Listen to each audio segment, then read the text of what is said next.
आपको पता चल गया होगा। अब आते हैं एक तरीके से हम देखते हैं कि जो ऑब्जेक्टिव क्या होता है। अब ऑब्जेक्टिव भी जानना बहुत जरूरी है। अभी हमने बताया कि दो तरीके सरकार, एक होता है ग्रोथ और एक होता है एक तरीके से स्टेबिलिटी। दो ऑब्जेक्टिव लेके चलती है सरकार और जिसके तहत पूरा जो बजट होता है वो रिवॉल्व करता है। तो सबसे पहला जो ऑब्जेक्टिव है वो है जीडीपी ग्रोथ। जीडीपी का मतलब क्या होता है? Gross domestic product. याद रखना है क्या होता है? Gross domestic product. Gross domestic product होता है।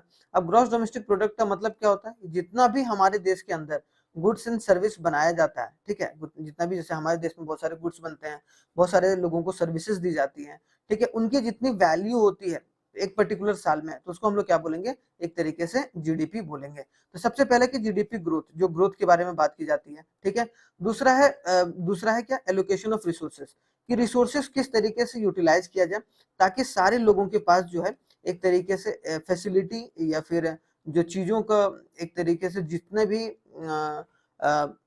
पॉलिसीज ला रही है सरकार वो एक तरीके से लोगों के बीच पहुंचे। और तीसरा जो होगा बैलेंस रीजनल ग्रोथ। आप देख रहे हो जैसे यूपी हो गया, बिहार हो गया, वो क्या है एक तरीके से लेस ग्रोथ है उसमें, है कि नहीं। और जो केरला साइड में है, जो साउथ इंडियन जो स्टेट्स है वो ज्यादा डेवलप है।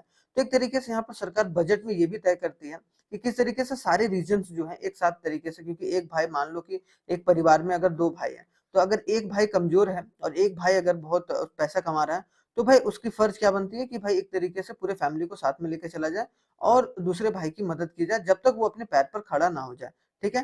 तो एक तरीके से रीजनल बैलेंस ग्रोथ को भी देखा जाता है अगर देखा जाए बजट में।